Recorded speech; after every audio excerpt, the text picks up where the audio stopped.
Welcome back, everyone, to another edition of Combat Corner, powered by Come On Now, the podcast. I'm your host, Rudy Rodriguez Shomot. Before you go anywhere, before you do anything, hit the like button, subscribe to the channel, leave a comment, ring that bell. Let me know your thoughts on the content. Let's talk about UFC 315, recapping that card. I know it's a couple days past, and I want to talk about that card because that card changed the direction of the UFC. It was said before the card that if Belal Muhammad would have retained his belt, Islam Makhachev would have been fighting Ilia Topuria to defend his belt at 155. Instead, if Della Maddalena won the fight, Makhachev would want to go up to 170 and fight for the belt and vacate. Well, he didn't want to vacate, but he did vacate apparently today. And Charles Oliveira would be the one fighting Ilia Topuria for the vacant lightweight belt. I tell you what, UFC 315, it delivered really, really well. Looking at the fights across the board, delivered very, very well. It was a good card, really good card. Outside of the Valentina Shevchenko Manon Fior fight, yeah, that was the one fight that uh, just. I used to get excited to watch Valentina Shevchenko fight, but I just find that she just wants to grapple a lot, a lot more than she used to. She wants to get on top. She wants to maintain dominant positions.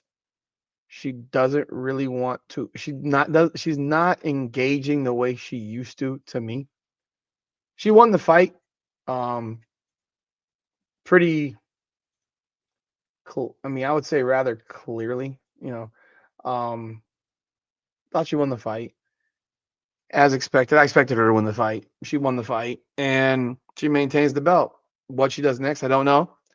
Um Maybe Weili Zhang or Zhang, I always forget what her name is. I always get inverted. Zhang, maybe she moves up to 125 to fight Shevchenko. But I don't know what's left for Shevchenko or who's left for Shevchenko to fight. I know what the next fight's gonna be if it's in the way if it's someone in the weight class. It's absolutely gonna be Natalia Silva, who thoroughly beat Alexa Grasso in this same card. She won that fight, in my opinion, very, very clearly. And Grasso is just too plotty. She fights so stiff. For someone who's a boxer who has boxing skills, she fights so flat-footed, and it drives me mad. She gave the belt away against Shevchenko. If she had simply taken care of business in that second fight, you wouldn't have seen the third. She'd still have the belt today. But because she didn't, and it is what it is. Grasso's probably seen the last of her contending time. Silva was very impressive, and I think Silva is going to be the one that takes on Shevchenko next. Looking at the Jose Aldo fight, he retired at the end of the fight. He lost a decision, unanimous decision to Ayman Zahabi out of Canada.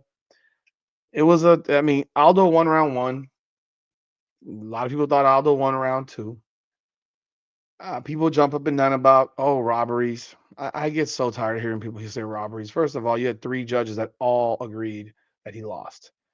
End of the day, what we think as fans doesn't matter. And I think that's one of the things that gets tiresome is like robbery. Everyone says robbery, and they don't even know what a robbery truly is. Now, there were a couple of media people that had Zahabi winning. There were two draws, and then the rest of them, a lot of them were Aldo. One, two, three, four, five, six. I mean, more than like 15 of them were Aldo. That said, I mean, I thought the people that thought that Aldo that it wasn't a robbery, and if you thought Zahabi won round two, then you thought he won the fight because he won round three. I know there was a quick little thing there where Aldo got on him and looked like he might finish him, but then Zahabi turned around and took over the round. Dominated the round. So he decides to retire at the end of the fight, which I think is a good thing. I mean, for those people that thought that Aldo won round three, he got outstruck 62 to 23. I mean, let that sink in. He got outstruck in round two. I know you don't want to believe it, but he got outstruck in round two. He barely outstruck. I mean, he barely got outstruck in round two, and he barely outstruck in round one. Yet I thought he won round one, and the round two it was close. If you gave it to Aldo, I'm not gonna say you're wrong. I'm not gonna say you're right. The judges, all three judges agreed. All three judges agreed. It is what it is. And on MMA Decision, I mean, that's where people give all their opinions. Just curious to know what their opinion is on this. What do the people say? The people. The people. Well, yeah, 77% it took Aldo. 77% picked Aldo. 16% took Zahabi. A few percent took a draw. Round 1, 98% Aldo. Round 3, 65.8% Zahabi. That's crazy to me considering he got outlanded he outstruck him by 40 strikes. Like that's ridiculous. If you thought Aldo won round 3, you're crazy. Round 2, Aldo 69.8%, Zahabi 27.9%. Does that make it a robbery? No, it doesn't.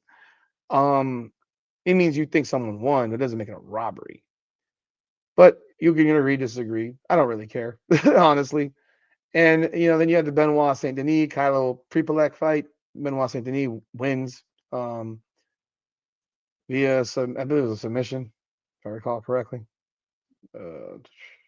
Yeah, submission. What's he gonna do next? Don't know yet. He's coming off of some tough go, and hopefully this gets him back going. But of course, the main event: Belal Muhammad, Jack Della Maddalena. This was frustrating to watch. Frustrating. And the reason I say it was frustrating is because Belal Muhammad did not try to wrestle for 3 rounds. The first 2 rounds, he decided he's going to have a standing fight. He's going to stand up and try to swing with Jack Della Maddalena. Now, I will tell you this. The cards were 48-47, 49-46, and 48-47. I do not think the cards were 48. I had it at 48-47. I thought Della Maddalena won round 1 and 2. I thought Belal Muhammad won rounds 3 and 4. And I thought that Della Maddalena won round 5. That was my card. And Belal Muhammad, you may not like him, but my God, that man, he fought. He fought. He was busted up. He kept fighting. You got to give him credit. Now, these guys who have Della Maddalena 50-45 on him, I think you're fucking crazy. I think you're absolutely fucking crazy. I had it 48-47 Della Maddalena. I did not give one guy had it for Muhammad 48-47 on Media Row, but you're not going to sit here and tell me that I thought Muhammad won round 3. It's funny, people thought Della Maddalena won round 3. Huh? I guess who knows? Who knows? I had it 48-47. He didn't wrestle. Bro, I don't get it. The man did not wrestle. You're a fucking wrestler and you don't wrestle. What are you doing? Are you testing your manhood or your stupidhood? Because Muhammad is never going to see another title shot. They don't want him to be the champion. They think he's boring, even though I think he's very, very good. And I think that he does what he has to do to win. He knocked out Sean Brady. I give a lot of credit to Jack Della Maddalena. He fought his ass off. That was a hell of a performance by him. Both of their faces were busted the hell up in the fight. And now Islam Makhachev wants to fight him for that belt. And I think that's weak as shit. I think it's weak as shit. And I think if Della Maddalena has a choice, he should say no. I would say no. Why would I give you a title shot? You didn't earn it. You're fighting 55ers. You fight in a class 15 pounds lighter than our class. Let Belal Muhammad go fight Shavkat Rakhmonov first. Let's see what happens. Let's find out if he can beat Shavkat Rakhmonov first. Because that's the guy that should have been fighting for the belt against Muhammad. And instead, because of his, I guess, he had an injury, Della Maddalena got the opportunity. Good for him. He took advantage of it. You want a title shot? Earn that shit. You don't earn that shit by beating Renato Moicano at 55 in a short notice fight for Moicano. Are you kidding? You don't get that title. You didn't earn that. That's the way I feel about it. I mean, it is what it is. That's how I feel about it. So overall, the fight card delivered great. I thought it was a great card overall. A couple fights, here and there. Mike Malott. Oh my God, the knockout of Charles Radke. Radke was talking all that shit last week about Canada, blase, blase. Man, Malott knocked him the fuck out. Holy Lord. Bro, that was impressive. That was absolutely impressive. I think we should probably see the end of Jessica Andrade. She got whipped by Jasmine Jasudavicius, submitted. Uh, I, I think Andrade is done. I don't want to see her anymore. Modestas Bukaskis gets the W over Ian Kutilaba, split decision.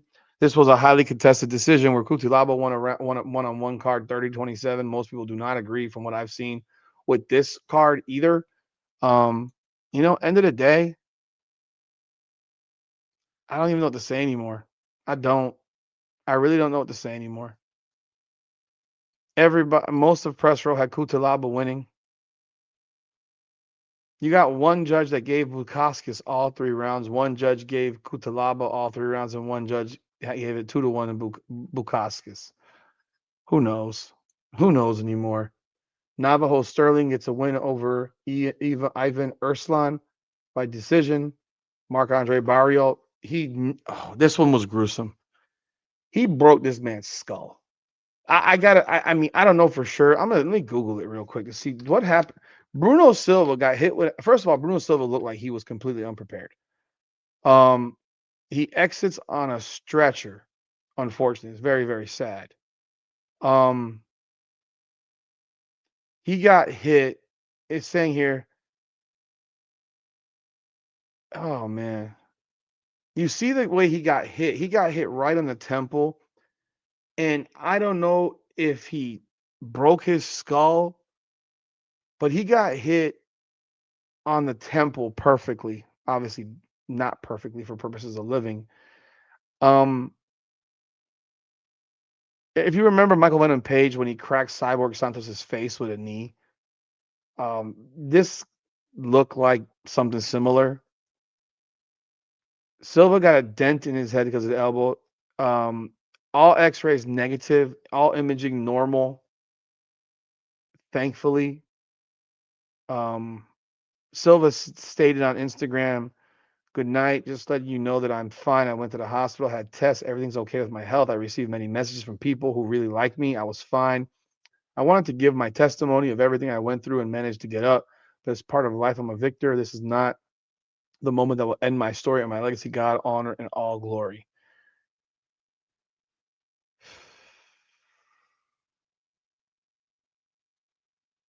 Bro, then you shared another update. "I'm fine, guys. Thanks for the love and respect. My legacy is written, but there is a beginning, middle, and end. It's not a goodbye, but right now I want to live, enjoy my family, and who knows, one day I'll be back. Right soon. See you soon."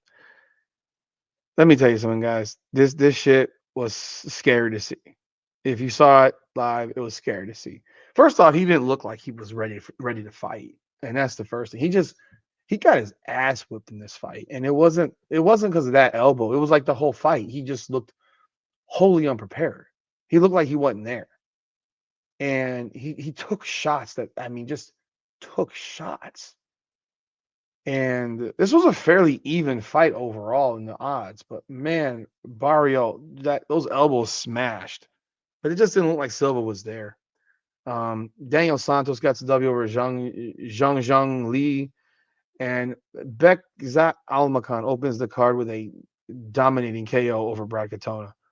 Overall, like I said, this card delivered, man. There were some great fights on the card.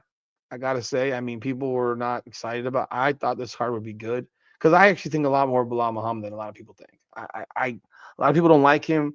I don't like him or dislike him personally. I just think I respect the fuck out of what he does and what he's had to overcome and what he's gone through. So I would rather see Jack Della Maddalena not fight Islam Makhachev. I'd rather him wait and let Makhachev fight Shavkat Rakhmonov. That's the way I feel about it. Della Maddalena is going to need at least a couple of months just to heal because he got beat up too. His nose was smashed. His eye was smashed. He was beat up too. Wasn't like Bilal Muhammad's.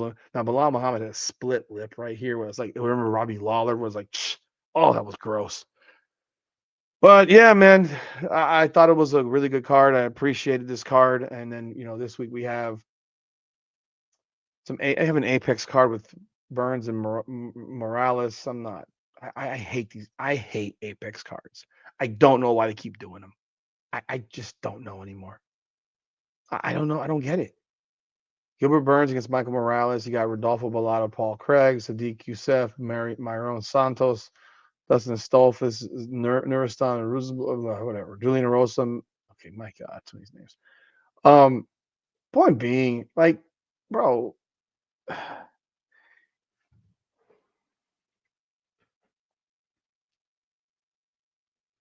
you don't have to have a card every weekend. You don't. I guarantee you, most casual folks do not have any idea who most of these fighters are. Is your goal to bring in new viewers? I don't know anymore. And the week later, they have Blanchfield and Barber in the main event in the Apex. Like, why would you put Aaron Blanchfield and Macy Barber in an Apex main event?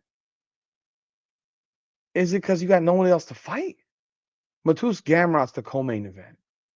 But then after those two fights, okay, you got Dustin Jacoby, Alan Nascimento, Ketlin Vieira, Macy Chasson. 3 and 5 are in the prelims. I don't get it. I don't get it. Like I said, I don't get it. Putting this all back to back. I mean, May 17th, May 31st, Apex. Then you go June 7th, Marab versus O'Malley 2 in Jersey. That's also the fight card with Pena versus Harrison. And then Usman Buckley, June 14th. Hill Roundtree, June 21st. That's in Baku, Azerbaijan. And you get to Topuria, Oliveira, the 20th. They are fighting every weekend in June. They're fighting the 31st. Every weekend for 5 weeks, they are having cards. And then you have a few weeks off before you get to Holloway Poirier 3, Whitaker de Ritter on the 26th in Abu Dhabi, Duplessis versus Khamzat Chimaev on August 16th in Chicago. I might need to fly up there for that fight. We'll see. Because that one I do want to see. That one. Let's see if Chimaev can take on Duplessis. I mean, Dricus is a beast. I think we're going to find out just what Khamzat Chimaev is. Because I thought he lost to Gilbert Burns. I know what he did to Robert Whitaker, but I thought he lost to Gilbert Burns. And Duplessis is a monster. So let's see what happens. Anyhow, like, subscribe, and follow. Leave a comment. Ring that bell. I appreciate y'all so very, very much. This is Combat Corner. Power. Come on now, the podcast. Come on now. Up and down through the blood and the sweat. Guarantee you can know I'm a threat. Up and down through the blood and the sweat. And I ain't close to being done yet. I'm